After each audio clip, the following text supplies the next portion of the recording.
Hello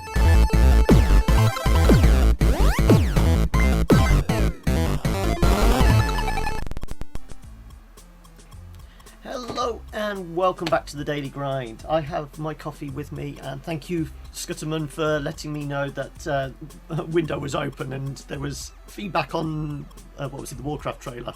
Thank you for that. Anyway, now I'm prepared. So welcome everyone to the Daily Grind. If you don't know what this is me going through the day's news, and it has been a slow day news day even. Obviously it is Thanksgiving, so happy Thanksgiving to all our American viewers out there. Thanks for joining us, and I suppose I best jump into this. As I say, it's been a slow news day, but there's been a few bits and pieces, and the first thing that kind of caught my eye was news about Dragon's Lair. Yes, I'm going to be talking about a game that is over 20 years old now, possibly even 30 odd years old. When was it?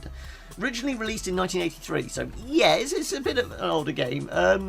If you don't know what Dragon's Lair is, it was kind of a point and click type game, created by Bluth.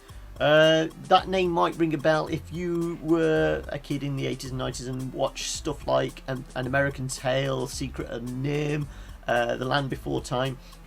Bluth, the director and artist behind all those kind of films, obviously had a very distinct art style, and he kind of carried that over into Dragon's Lair, which was really cherished and beloved as a game, even though it's quite simple. It was one of those games that actually came on Laserdisc. If anybody can actually remember Laserdisc, I do. Never owned one, but I remember what a Laserdisc was. Anyway, getting down to the crux of this, basically they were looking at doing a Dragon's Lair movie. Don Bluth and Gary Goldman were looking at raising $550,000 on Kickstarter to do a short, basically to use that as like a stepping stone to raise, I think they were looking like $70 million to create a feature film. Anyway, this was running on Kickstarter for the last couple of months. They were asking for $550,000. They'd already raised $241,000, but they decided yesterday to abandon Kickstarter, and they are now going over to Indigogo. As of the 1st of December, they're launching an Indigogo, exactly the same kind of campaign, but they're abandoning Kickstarter. And there seems to be a lot of people kind of cancelling Kickstarter and abandoning Kickstarter. I don't know whether this is for publicity. Obviously, they weren't anywhere near their goal. They were about halfway, and I don't know how much longer they had on their campaign. As I said, I think it originally started, if I can bring up the original campaign. So where's the updates? So yeah, they cancelled it a couple of days ago, and they originally launched it back in, project launched October 26th, so about a month ago. So presuming if they were running like a 30-day campaign, it would have been coming to an end anyway, and obviously they weren't anywhere near their goal of 550k. So they maybe cancelled the Kickstarter because they didn't have enough, and they're going over it to Indigogo just to basically restart it and hopefully get the money. Obviously, the thing with Indigogo, you've got the option of also just taking all the money at the end of the campaign, whether you reach the goal or not. So whether you're going to do that and just use whatever money they can scrape together. Whereas Kickstarter, obviously, you have to reach your target goal before you'll get anything. So yeah, it seems like an odd one. Dragon's Lair, as I say, was a beloved thing, but it's one of these that doesn't seem to have gone anywhere. Whereas there's other kind of nostalgic projects like that. What is it? Mystery Science Theatre. Let me just see if I can find that. There we go. Mystery Science Theatre. Yes, bring back Mystery Science Theatre. That has got 15 days to go. Originally after $2 million.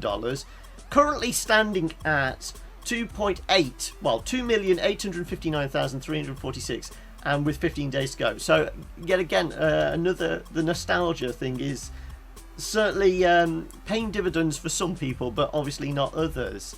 And on a similar note, nostalgia of games of bygone era, we have Sociable Soccer. Now, if you guys remember a little game called Sensible Soccer, this was going to be the kind of spiritual successor. And again, this was running on Kickstarter. It's originally started, where is it in my notes? Yeah, asking for 300,000. As of yesterday or day before, whenever it got binned, had only raised 32,000. But they had only been running it for a few days. I think maximum couple of weeks. But they are basically bailing on Kickstarter as well.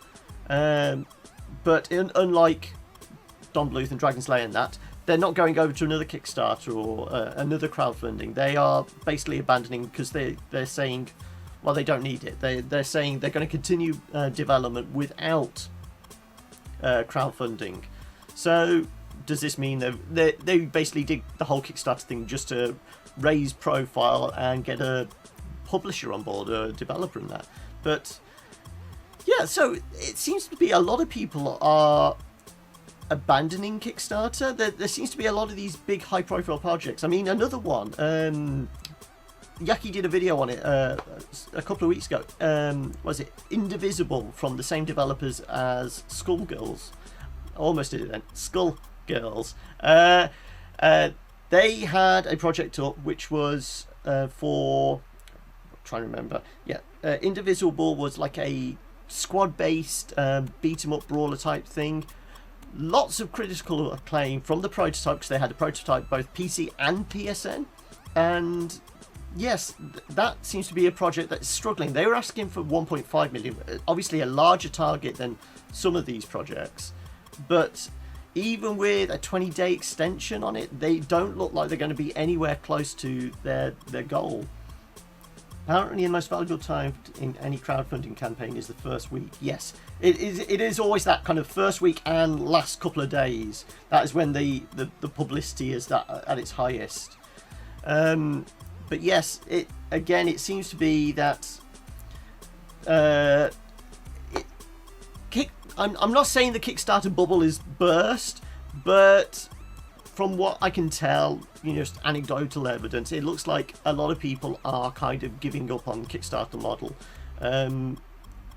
Obviously, early access seems to be where a lot of smaller developers are going. If they can raise enough to get a basic build up, essentially, for early access, that's where they seem to just shove it out and hopefully start generating the money that way. Whether that works if it works for them, it works for them. Whether it's good for the consumer, I don't know. But then again, the Kickstarter model doesn't tend to really be that good for the consumer. Obviously, on the big high-profile projects, you do eventually, maybe. It seems to be a 50-50 shot whether you actually get the game you pay for in the end. Because even the big projects. I mean, a couple of days ago, I noticed, not games, but a couple of tech ones, there was like the ultimate cooler, which was like a ice cooler type thing. Oh, and light's gone out. Bear with me.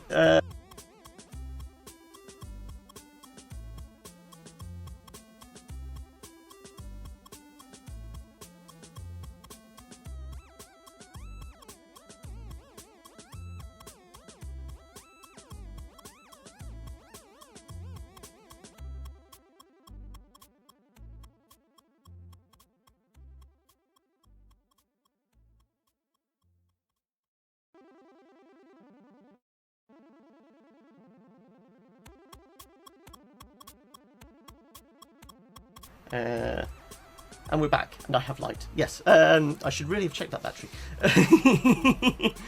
So yes, so if you want to estimate how much project will make, just double the first week's figures on the back of an envelope. Yeah, it seems to be all these kind of Kickstarter targets, and that seem to be, a lot of them seem to lowball the figure.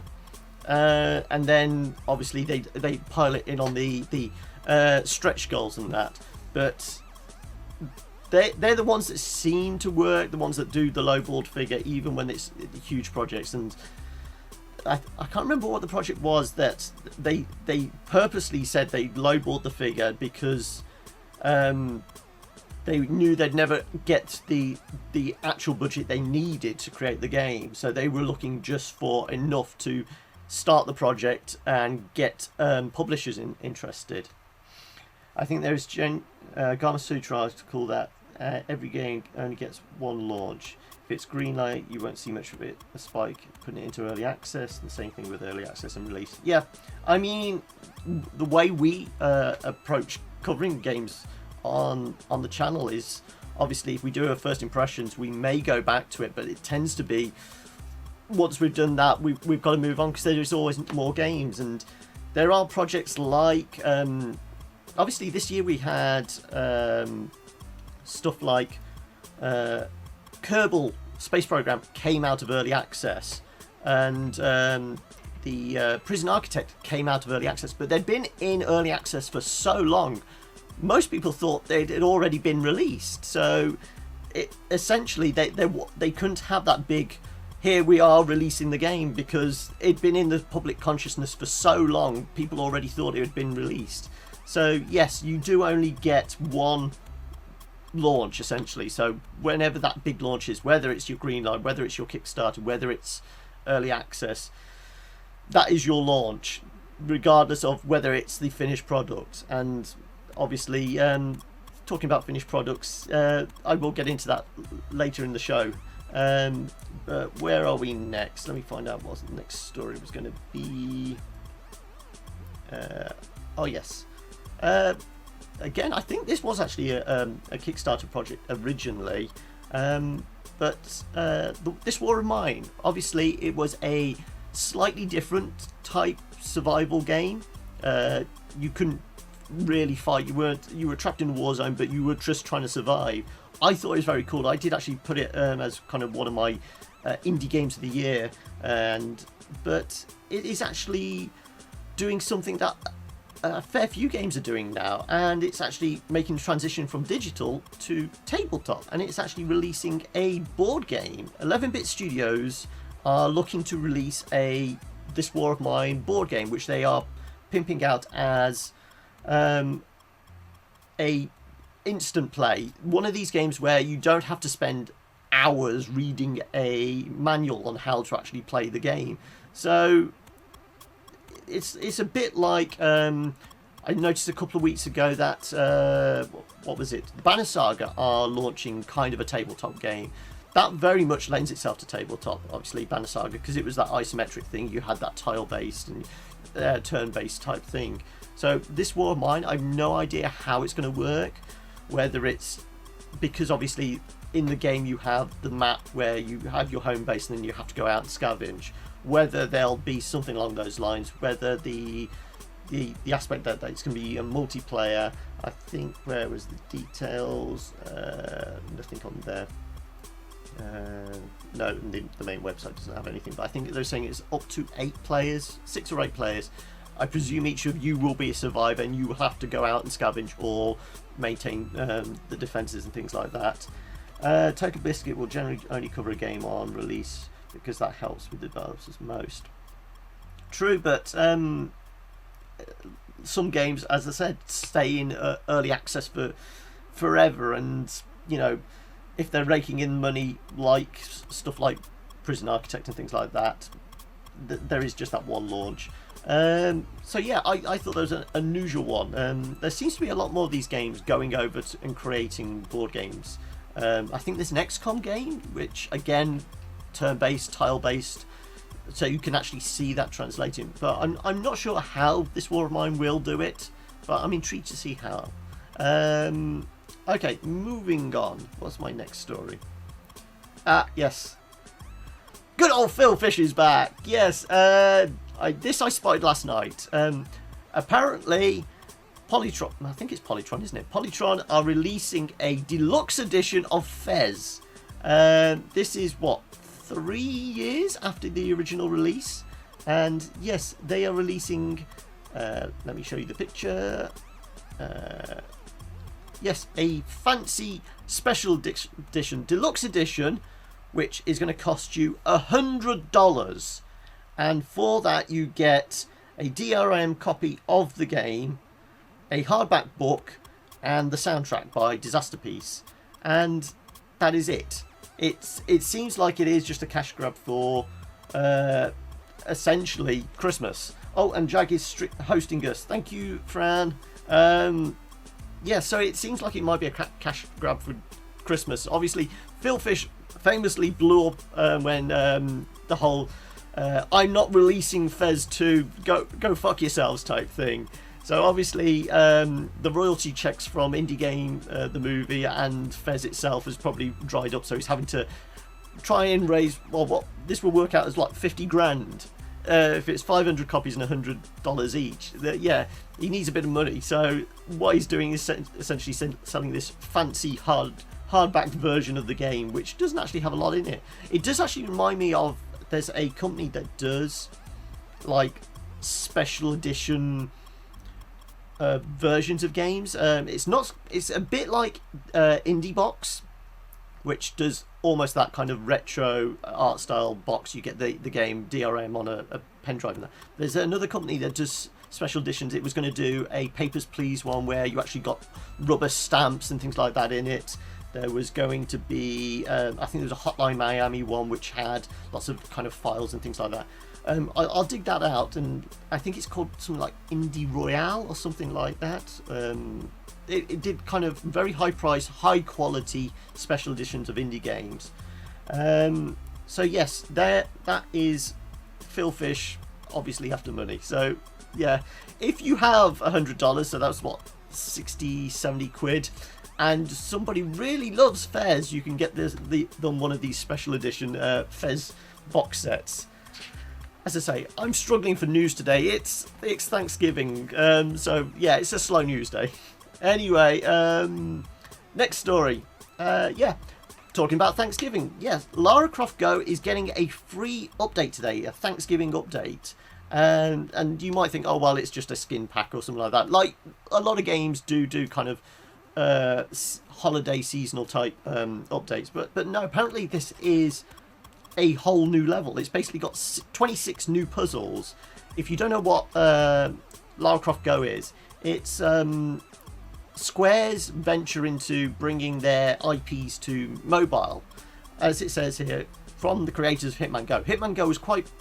It did actually get a lot of critical acclaim because it turned Hitman into a kind of strategic point and click type thing, puzzle game with this kind of very low poly art style using Unity, but it kind of it put a new spin on the Hitman franchise, and obviously Lara Croft Go has done the same, allowing you to do the tomb raiding, solving puzzles, that, so it did actually kind of fit in.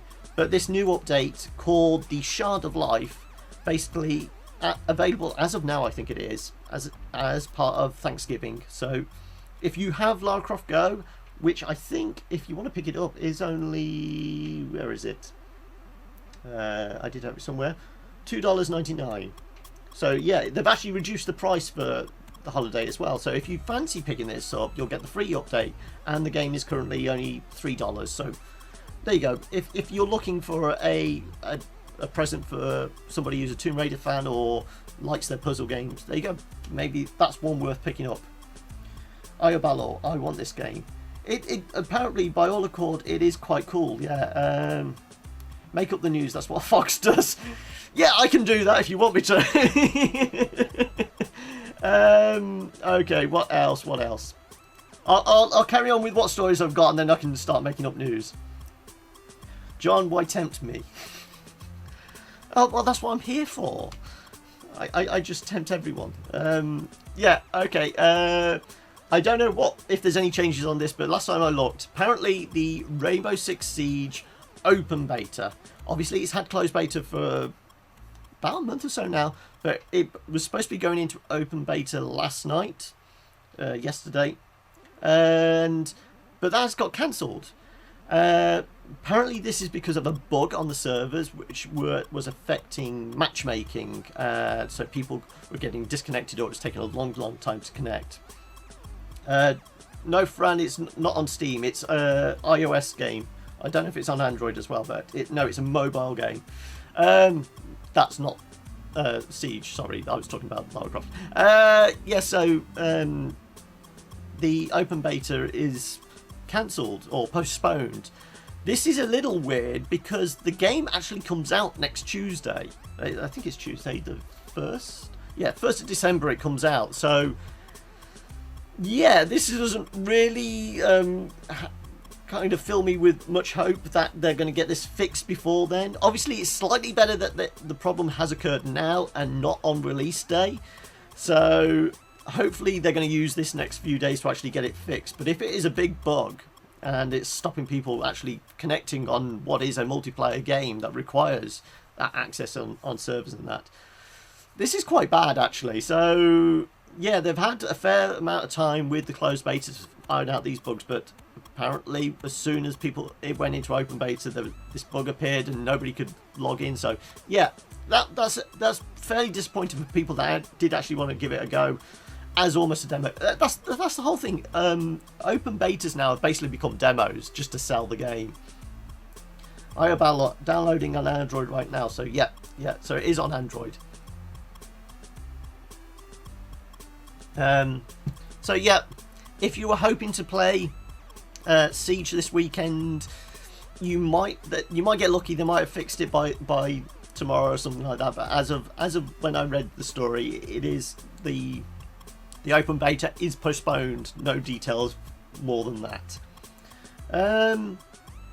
Talking about future releases, Far Cry Primal. Obviously, this was announced. I don't think it was E3. I think it might have been Gamescom. Details came out about this. Or it could have been E3. I can't remember. It could have been their own conference. Yeah, Far Cry Primal, which is basically taking the Far Cry franchise back into whatever million BC. Yeah, it's going to have its kind of premiere of gameplay footage shown at what's it? The Game Awards on a week Friday the 4th. Oh no, wrong one. There we go. Yeah, there we go. Friday the 4th at the Game Awards, hosted by Jeff Keighley. Obviously, Jeff Keighley is ploughing lots of money into keeping the Game Awards going and keeping it independent, things like that.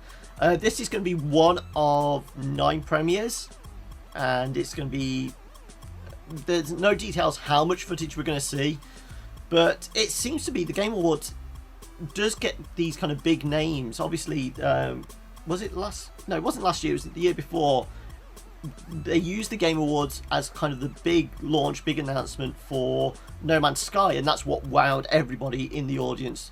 Then, not just guys shouting potato, potato, potato. Yeah, so we will get to see more of Far Cry Primal basically in a week's time. So if that is a game you are interested in, that might be worth staying up late if you are in Europe. Let me find the details. I think it's like 4 o'clock in the morning or something like that for us. Where are we? Yeah, it's going to be 2 a.m. GMT, Friday, December the 4th. So wherever you are in the world, yeah, it's going to be quite late at night, well, early hours of the morning for us. But there you go. Right, where was I? What's next? As I said, if you guys have actually seen any news stories and there's anything you want me to talk about, do let me know in chat. As I say, I'm here at your disposal. I may have already seen the story and passed it by, but what else we got? Yeah, this was an interesting one. Fallout. Yes, more Fallout news, but not Fallout 4 today. Modders are recreating the original Fallout 1, in New Vegas, and they are basically said that they're already well into it. They've created Vaults 13 and 15 already. They're 50% done with Junktown. They're starting other areas, but they're trying to stay very loyal to the original game, but recreating it in obviously the 3D world of the Obsidian game. And it seems like a nice proof of concept. From what footage I've seen, it does seem to work. Obviously, if you don't know, the original Fallout 1 and 2 were isometric, almost point and click games. So that shift to 3D, it is an intriguing prospect to actually see how they get on with bringing the original Fallout into, you know, the first person, third person world of New Vegas and that, and whether, you know, this kind of leads on to potentially we are seeing cool new updates using Fallout 4. It's interesting. This just in, the whole gaming industry is shut down for Thanksgiving. News will return on Monday. Yeah, I knew that the moment I got up this morning. I knew there was going to be next to no news anyway. But yes, so if there is anything weird or interesting you stumble across on Reddit or Twitter, do give me a shout, because I'm probably going to struggle for news tomorrow as well. But yeah, there you go. There is a mod being created for basically recreating the original Fallout in New Vegas. So if you're feeling nostalgic but you want that kind of Fallout kick of something a bit different, check out Nexus Mods for more details. And that almost wraps it up, doesn't it? Oh yeah. One of the last stories. Dying Light. Obviously, this was in the news early part of the week because information came out about Techland adding in a kind of little tribute to a guy who had lost his fight with cancer, who was a huge Dying Light fan, and Techland actually shoved his image, plastered it across the wall as kind of a tribute to him. So if you didn't catch that, I'll try and stick a link down below for that. But I didn't report it at the time because it was going to be in those and finally type section, but I kind of missed it out. But this hit earlier today. Apparently, Dying Light's new update, I think it's a new DLC, The Following, which is due to come out soon. It got delayed a little, but basically they're saying they're into the final stages of it and polishing, and they actually said, oh, it's actually a lot bigger than we thought. It could actually be a standalone, but that would cause too much of a delay on the release. So instead, where they'd originally announced it was going to be $15 for the DLC, they're actually increasing it to $20. So obviously this has pissed off a few people that originally brought into the idea of getting the DLC for 15 quid, but now it's going to be $20 or whatever. It's also, I don't know if that's actually affected the season pass price. What I've read, the season pass is going to be $30. But yeah, again, is this just almost price gouging because it is the time to try and make as much money as possible, being, you know, November and that Christmas rush? But what's Jack skipping gold beef by? Okay. Am I missing a conversation here? Oh, it's something to do with Smite. Sorry. Yeah, I did actually see about Smite. Wasn't it? The God Pack was being sold for 21 quid during Black Friday, if I'm right about that. Yeah, don't worry, Rank Smite. Yeah, sorry. So yeah, if you were thinking of picking up the DLC for Dying Light, just be warned, it's gone up $5. As I said, it's been a slow news day. It's been a struggle to try and find stuff. One other little bit, I noticed this again this morning. Killing Floor 2. Obviously, I've mentioned Killing Floor last couple of days.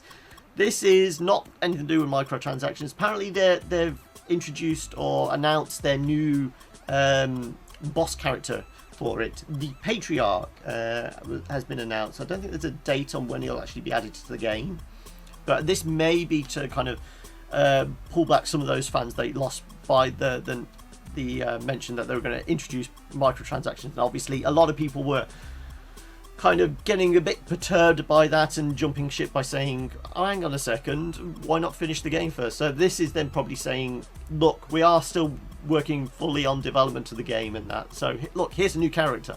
Well, new boss anyway. So yeah,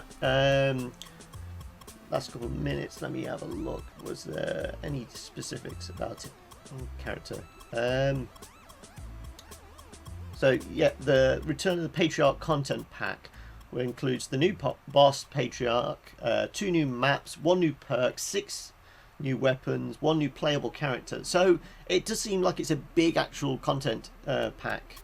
It isn't just the boss himself. So there is a lot of included.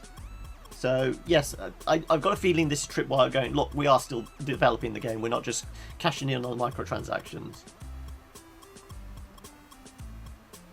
But yeah, that is pretty much it for today. As I said, Thanksgiving, so slow news day. If there is anything you guys want me to talk about, feel free to let me know in the chat. I mean, what has people been buying? It is, of course, Black Friday, well, sales week, and we had the Steam sale start last night. What do you guys think of it? From what I saw, I'm a little underwhelmed. I mean, admittedly, it's the same games we see during the summer sale and the winter sale. It seems to be those same games all over again. Stuff like, I think Witcher 3's got 50% off, but that's no surprise because Good Old Games are selling it at 50% off as well. So yeah, I can see that. But there's other games that I've seen a lot deeper discounts. Stuff like Terraria. I mean, it seems like every other sale they try and flog it with 90% off, but you know, at like 90p or something like that. But this year it's just the 75%. It's like two quid or something like that. So it's like I mentioned a few days ago. I don't think they're going to have as deep a discounts. I think it's just a lot of them seem to be at that like 33 to 40% off. So it just seems to be kind of the typical sale price they had during the sales. It's not that kind of big deep discount on the daily deal and the flash sales and that. So I think it's going to not be as an impressive a sale, and if this is any kind of indicator of what the winter sale is going to be like, I don't think it's going to have that same amount of interest. Obviously, I think we talked about it in chat. We said it's not going to have that same kind of feel of, oh, you got to get up in the morning, check what the day's deal is going to be and all that kind of thing. It doesn't feel so much as an event. Obviously, every day of the Steam sale was an event. Go, oh, what's on big discount today? Now you can see what everything is on sale, and that price is what it sticks out. So yeah, there's no big event, and there's no game. There's no clicker game or, you know, exploring game or things like that. So it seems like it's doing something different with the sale, which is just like a watered down version of everybody else's sale. So there's no big event with Steam.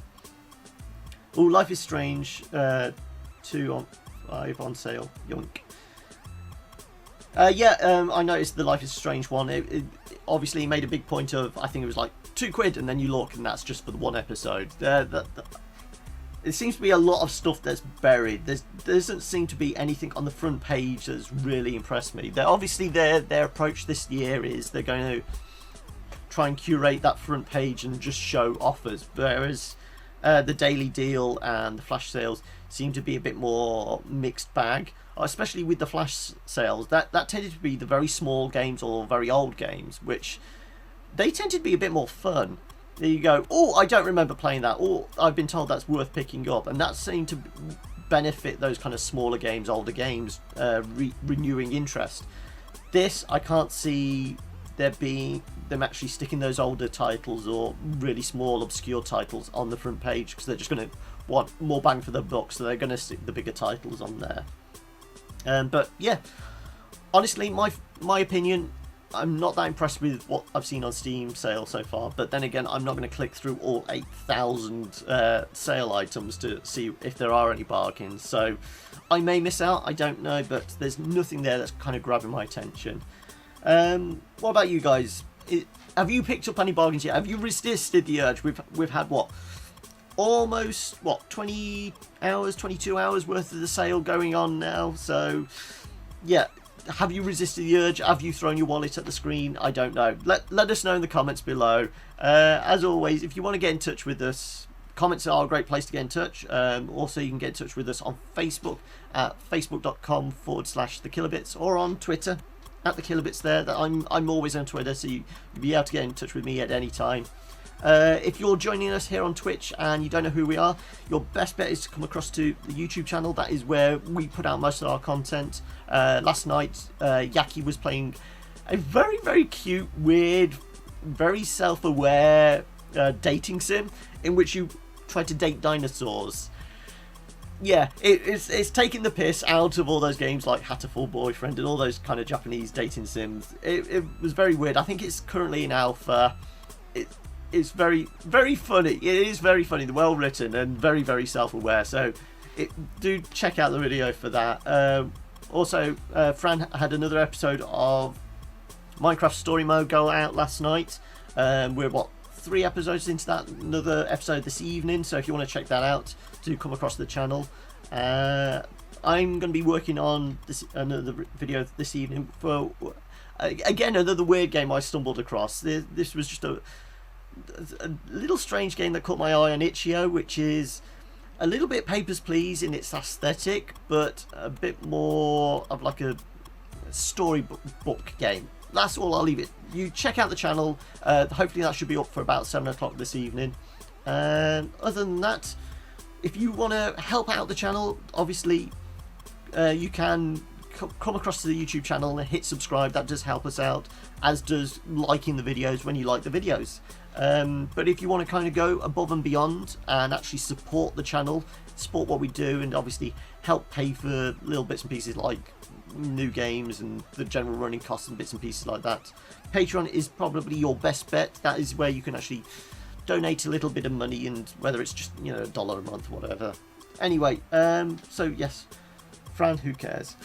Oh, are they being nasty to you, Jag? Anyway, so yes, I will probably leave it there. As I said, slow news day, unfortunately. If there is anything you guys want me to talk about tomorrow, again, let me know either in chat or in the comments below on the actual video, or do get in touch with me on Twitter. As I say, I'm always on there. Anyway, I will catch you later, guys. Bye.